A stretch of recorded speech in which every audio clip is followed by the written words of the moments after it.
Five Forks, April 1, 1865, the last crucial Union assault before the Confederacy's surrender. But as the dust settled on one of the most decisive battles of the Civil War, a different conflict ignited, one that didn't take place on a battlefield but in the upper ranks of the Union Army. Gouverneur K. Warren, a hero of Gettysburg, and Philip H. Sheridan, the aggressive cavalry commander favored by Ulysses S. Grant, became embroiled in a heated controversy that would forever taint Warren's career. Was Warren, a meticulous and seasoned general, unjustly stripped of his command by an envious and ruthless Sheridan?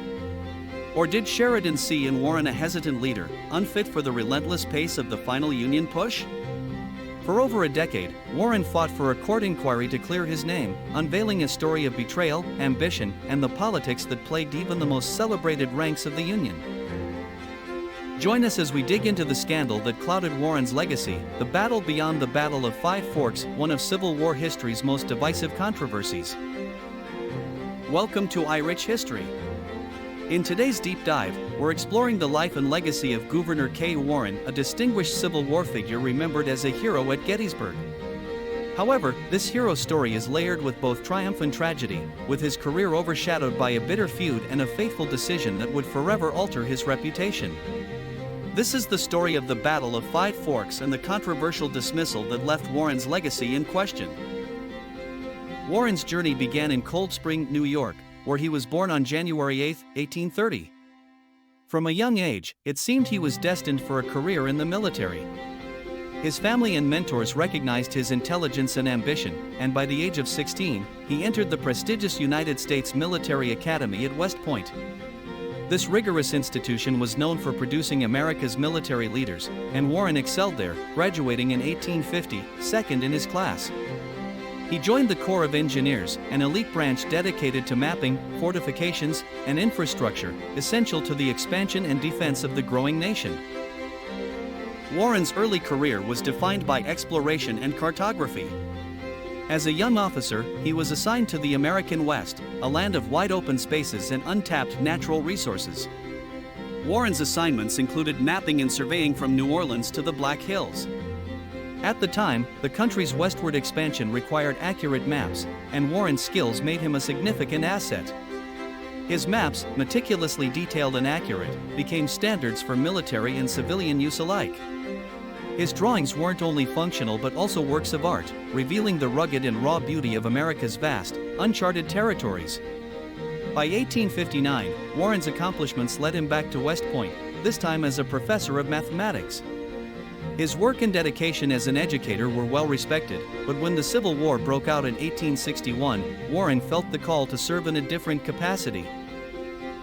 With the start of the Civil War, Warren left his teaching position and joined the Union Army, quickly rising to the rank of lieutenant colonel in the 5th New York Volunteer Infantry. This regiment, known as Dries Zouaves, was renowned for its fierce discipline and impressive drill routines. Inspired by the elite French Zouaves units, Dries Zouaves stood out with their distinctive uniforms and drill precision. Warren's leadership during this time laid the foundation for his reputation as a disciplined and effective officer. His role in molding these men into a formidable fighting force set him on a path that would later lead to historical significance. Warren's defining moment came during the Battle of Gettysburg in 1863. On July 2nd, the second day of the battle, Confederate forces aimed to flank the Union Army by advancing on a strategically vital position known as Little Round Top. Warren, serving as the Union Army's chief topographical engineer, recognized the importance of this high ground. Realizing the dire threat, he urgently called for reinforcements, rallying nearby soldiers to occupy Little Round Top before the Confederates could seize it. His quick thinking and decisive action saved the Union left flank from collapse, earning him the moniker Hero of Little Round Top. This title became a permanent part of his legacy, symbolizing his bravery and tactical foresight. Warren's actions at Gettysburg were hailed as nothing short of heroic, and he emerged from the battle as a celebrated figure, cementing his place in Civil War history. After Gettysburg, Warren's career trajectory changed. In early 1864, he was promoted to command the 5th Corps, a significant responsibility within the Union Army.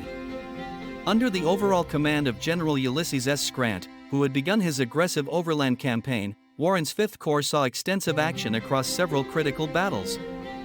The campaign included brutal encounters at the Wilderness, Spotsylvania, North Anna, Cold Harbor, and eventually the prolonged siege of Petersburg. Each of these battles took a toll on Warren and his men, physically and mentally. While his leadership was often effective and his tactics well regarded, Warren's personality became a point of contention among his superiors. Known for his analytical approach and attention to detail, some found him overly cautious, a quality that occasionally clashed with the aggressive strategies preferred by generals like Grant and Sheridan.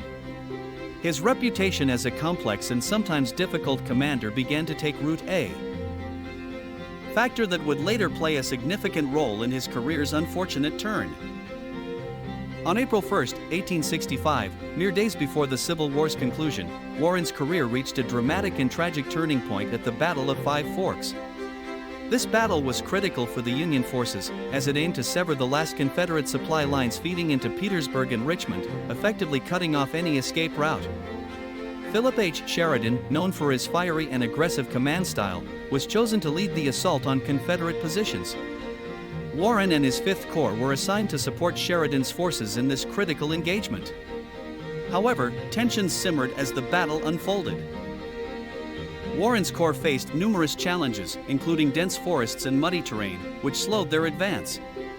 Communication between units was fraught with difficulties, causing further delays. Sheridan, known for his impatience, became increasingly frustrated with what he perceived as Warren's failure to act swiftly. Amidst the confusion and high stakes of the battlefield, Sheridan made a drastic decision. He relieved Warren of his command right then and there. This was an extraordinarily rare move, especially in the midst of an active battle. The relief of Warren during one of the Union's pivotal victories at the end of the Civil War was an act that sent shockwaves through the ranks.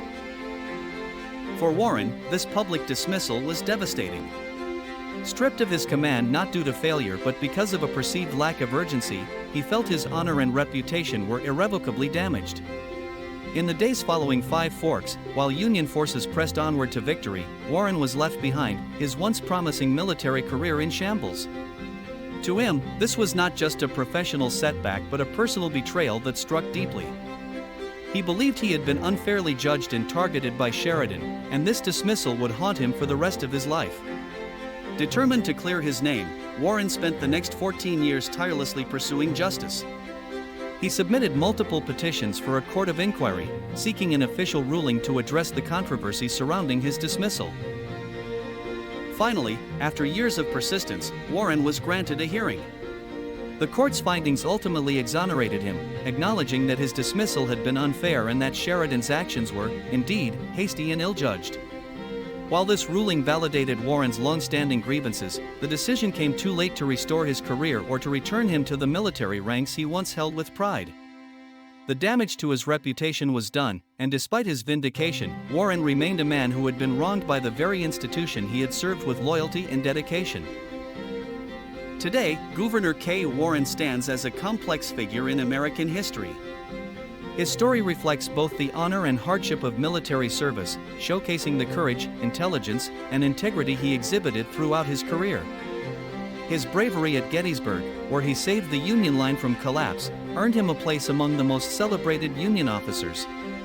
However, his career's bitter end serves as a reminder of the often harsh realities of military life, where personal clashes and the unpredictable nature of war can tarnish even the most heroic of legacies. Warren's story reminds us that even in victory, the human cost of war is profound and the struggles faced by individuals within it are as impactful as the battles themselves.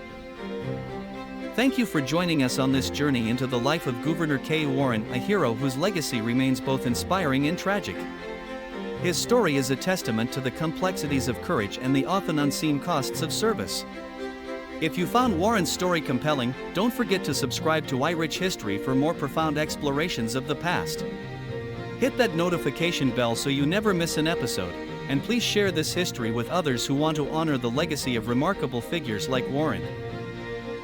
Until next time, let's keep exploring and learning from the stories that shaped our world.